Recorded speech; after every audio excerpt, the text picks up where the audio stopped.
Vamos hoy con la tercera parte de este relato de Stanislaw Lem. El Homos rápidamente aprendió el lenguaje inteligente y era lo bastante intrépido como para trabar conversación con Electrina. Una vez, la princesa le preguntó qué era esa sustancia blanca que brillaba en sus fauces. A esos les llamo dientes, dijo. ¡Ay! Regálame uno, pidió la princesa. ¿Y qué me darás tú a cambio?, preguntó entonces él. Te daré mi llavecita de oro, pero solo por un momento. ¿Y qué tipo de llave es esa? Es mi llave personal, la uso cada noche para dar cuerda a mi mente. Seguramente tú también tienes una. Mi llave es diferente a la tuya, respondió evasivamente. ¿Y dónde la guardas? La guardo aquí en el pecho, debajo de esta tapa dorada. Dámela. ¿Y tú me darás un diente? Claro. La princesa giró un tornillito dorado, abrió la tapa, sacó una pequeña llave de oro y la pasó por entre los barrotes. El cara pálida la tomó ávidamente, cloqueando de júbilo, y se apartó al centro de la jaula. La princesita le imploró y rogó que le devolviera la llave, pero fue inútil. Asustada de que alguien pudiera darse cuenta de lo que había hecho, Electrina regresó a sus habitaciones de palacio con el corazón oprimido. Quizá actuó tontamente, pero solo era una niña. Al día siguiente, sus sirvientes la encontraron sin sentido en su cama de cristal. El rey y la reina llegaron corriendo con toda la corte detrás de ellos. Yacía como dormida, pero sin embargo era totalmente imposible despertarla. El rey hizo traer a los médicos electricistas de la corte, sus doctores técnicos y mecanicistas, y estos, cuando procedieron a examinar a la princesa, descubrieron que su tapa estaba abierta. No había tornillito ni llavecita. Rápidamente se dio la alarma en palacio, reinó el pandemonium. Todos corrían de aquí para allá buscando la llavecita, pero sin resultado. A la mañana siguiente, el rey, sumido en la desesperación, fue informado de que su cara pálida deseaba hablar con él sobre el asunto de la llave extraviada. El rey mismo fue al parque sin demora y el monstruo le comunicó que él sabía dónde había perdido su llave la princesa, pero que solo lo revelaría cuando el rey le hubiera dado su palabra de que le devolvería su libertad, y más aún, que le proporcionaría un baquel espacial para que pudiera volver con los de su especie. El rey rehusó obstinadamente. Ordenó que buscaran en el parque de extremo a extremo, pero al final accedió a estos términos. Así, se alistó una nave espacial y los guardias escoltaron al carapali desde su jaula. El rey esperaba a un lado de la nave. No obstante, el Antropos prometió decirle dónde estaba la llave tan pronto estuviera a bordo de la nave y no antes.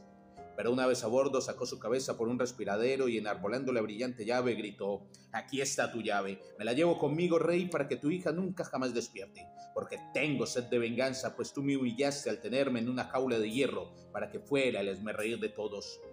El fuego salió disparado de debajo de la popa de la nave espacial y el bajel se elevó en dirección al cielo ante los enmudecidos espectadores. El rey envió a sus rasganubes y cohetes huracán en su persecución, pero todas sus tripulaciones hubieron de regresar con las manos vacías, pues el artero Carapálida había cubierto sus huellas y se les había escurrido. El rey Boludar comprendió ahora cuán equivocado estuvo al no hacer caso de los sabios homologistas, pero el daño ya estaba hecho. Los principales cerrajeros eléctricos trabajaron para moldear un duplicado de la llave. El gran ensamblador del trono, los artesanos reales, los armadores y los artefactotums, los más altos artífices del acero y los maestros forjadores de oro, cibercondes y dinamargraves. Todos vinieron a probar sus habilidades, pero en vano. El rey se dio cuenta que debía recuperar la llave robada por el cara pálida. De no ser así, la oscuridad reinaría para siempre en la razón y los sentidos de la princesa. El rey proclamó entonces por todo el reino que esto y aquello y lo demás allá había ocurrido, que el antrópico Homos Carapálida se había fugado con la llave de oro y que quienquiera que lo capturase, e incluso si solo devolvía la joya dadora de vida y despertaba a la princesa, tendría su mano y ascendería al trono. De inmediato aparecieron por manadas infinidad de aventureros de diversos estilos y tallas. Entre estos se podían encontrar electrocaballeros de gran renombre, charlatanes, estafadores, astroladrones y vagabundos estelares. Se presentó en el castillo de Mécrico Megawatt el celebrado esgrimista oscilador, quien poseía tal retroalimentación y retrovelocidad que nadie podía derrotarlo en el combate cuerpo a cuerpo. De tierras distantes llegaron autopartículas como los dos autómatas, victoriosos vectores de 1000 batallas, o como Prosteseo, construccionista par excellence, que nunca iba a ningún lado sin dos aspiradores de chispas, uno negro y el otro plateado. Y estaba también Arbitron Kosmosky, totalmente construido de protocristales y esbelto como una espiral, y Cypher de Agrin, el interelectricista, quien, sirviéndose de la ayuda de 40 dromedarios y con 80 cajas, trajo con él una vieja computadora digital oxidada de tanto pensar, pero aún poderosa de mente.